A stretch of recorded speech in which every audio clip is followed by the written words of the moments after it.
Welcome to Schooling CBSE Class 12 Economics Chapter 5 Rural Development Part 2 Agricultural Marketing. Agricultural marketing is the process that involves functions of assembling, storage, processing, packaging, transportation, grading and distribution of agricultural commodities throughout the country. Then only from the surplus areas to the deficit areas we can move the commodities. It covers the services involving in moving an agricultural produce from the farm to the consumer. Need of agricultural marketing. Need of agricultural marketing originates due to the problems faced by farmers. Farmers suffer from faulty weighing and manipulation of accounts. Farmers are often forced to sell their produce at low prices as they are not aware. No proper storage facilities to keep their produce for selling later at a better price. Goods produced in farms are wasted due to lack of storage. Distress of farmers. Lack of agricultural marketing. So what is the trouble of the farmers? They cannot sell their produce at a higher rate for a future date because they cannot save the produce for a longer time. Infrastructure often forces the farmers to sell their produce at low prices. They fear that their produce may be spoiled or they have to pay off a debt which they would have borrowed from the moneylenders. This is termed as distress sale. Farmers tend to suffer highly on account of these sales because they not only get a low price for their produce but are also cheated by use of false weights and are charged a high commission. Measures by government to improve agricultural marketing. Four measures were initiated to improve the agricultural marketing. Regulation of markets is the first one. To create orderly and transparent marketing conditions, regulation of markets were initialized. Sale and purchase of the produce is monitored by the market committee consisting of representatives of government, farmers and the traders. So the market committee ensures that the farmers get appropriate price of their produce. They are not cheated by the traders or the commission agents. The second step is improvement in physical infrastructure. It is to improve the agricultural marketing aspect in facilitating roads, railways, warehouses, godowns, cold storages and processing units etc. which are inadequate to meet the growing demand. Cooperative marketing. The third measure taken by the government in realizing the fair prices for farmers' products is cooperative marketing. Farmers find themselves better bargainers in the market and get better prices of their produce through collective sale. The success of milk cooperatives in Gujarat is a good example of cooperative marketing. Different problems faced by cooperatives during the recent past are inadequate coverage of farmer members, lack of appropriate link between marketing and processing cooperatives, inefficient financial management. Support policies. It is the fourth measure taken by the government to improve agricultural marketing system. Different supportive policies applied in this regard are minimum support price or the MSP. It is an assurance to the farmers that it will be fixed by the government to the produce or the crops. No purchasing can be done below this price. However, farmers can sell their produce in open market above the minimum support price. This policy assured a minimum income to the farmers.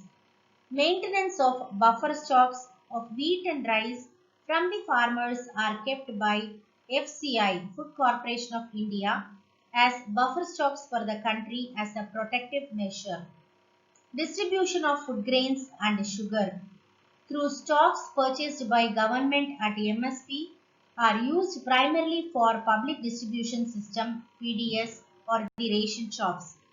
Distribution of food grains and other necessary items like kerosene oil at a subsidized price to the poor takes place through fair price shops. Emerging alternative marketing channels in India.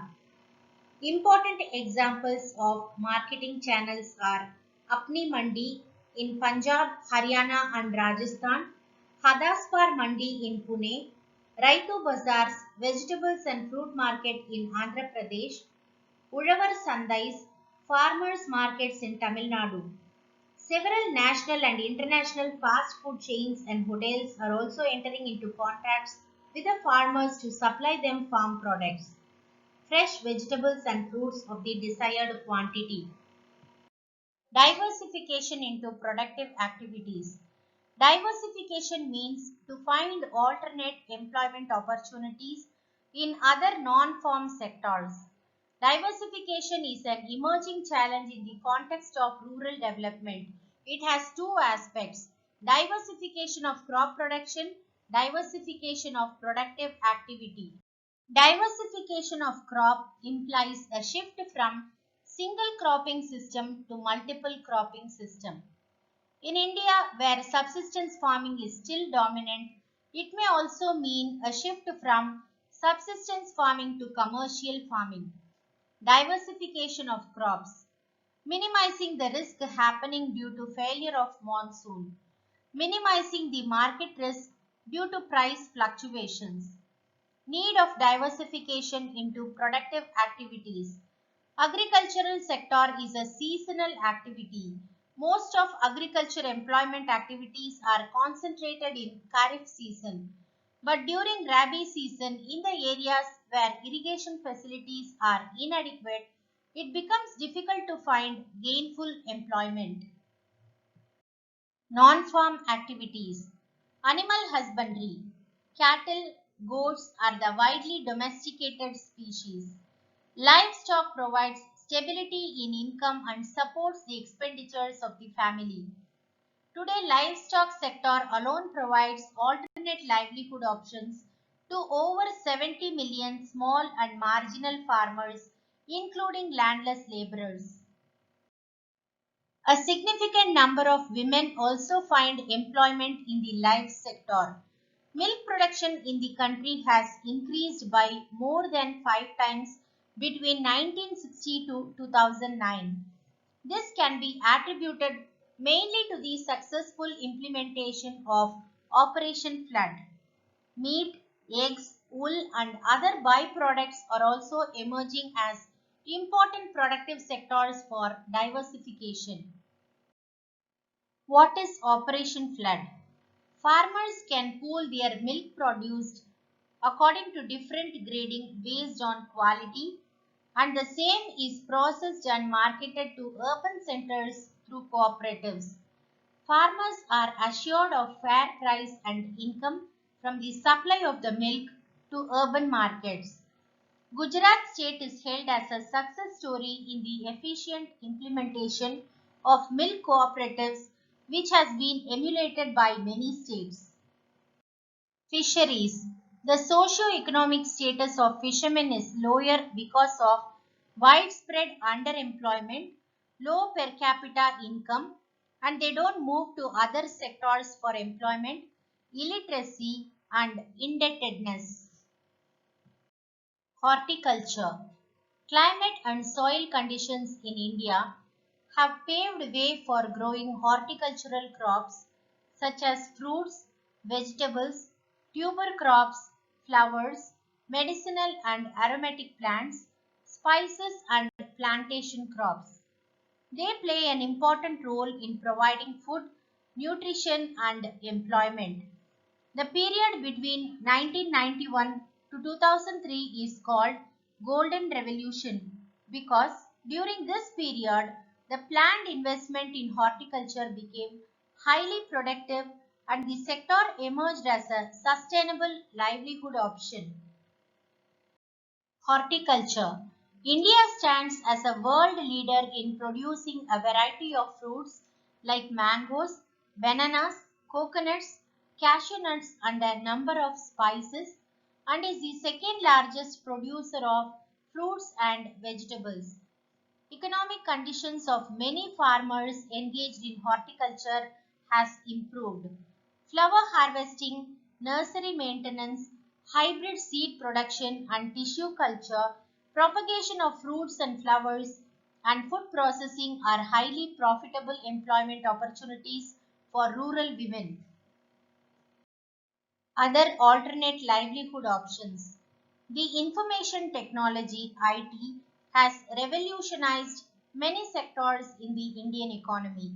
Issues like weather forecast, crop treatment, fertilizers, pesticides, storage conditions are well informed and made available to the farmers. The quality and quantity of crops can be increased if the farmers are made aware of the latest equipment, technologies, and resources. It provides knowledge economy. Organic farming. Conventional agriculture uses chemical fertilizers and toxic pesticides, etc., which are harmful and devastate natural ecosystem.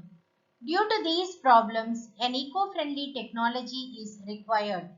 Organic farming is a technology which restores, maintains, and enhances the ecological balance. There is an increasing demand for organically grown food to enhance food safety throughout the world. Benefits of organic farming. Organic farming substitutes costlier agricultural inputs like HYV seeds, chemical fertilizers, pesticides, etc. Organic farming also generates income through exports. Organically grown food has more nutritional value than chemical farming, thus providing us with healthy foods. It produces pesticide free and environmentally sustainable food. Due to labor requirement in organic farming, it is an attractive proposition for India. Limitations of organic farming. Yields from organic farming are less than modern agricultural farming in the initial years. Therefore, small and marginal farmers may find it difficult to adapt to large scale production. Organic produce have shorter shelf life than sprayed produce. Choice in production of off-season crops is quite limited in organic farming. Warm up of the session. Rural development includes development of areas that are lagging behind in the overall development.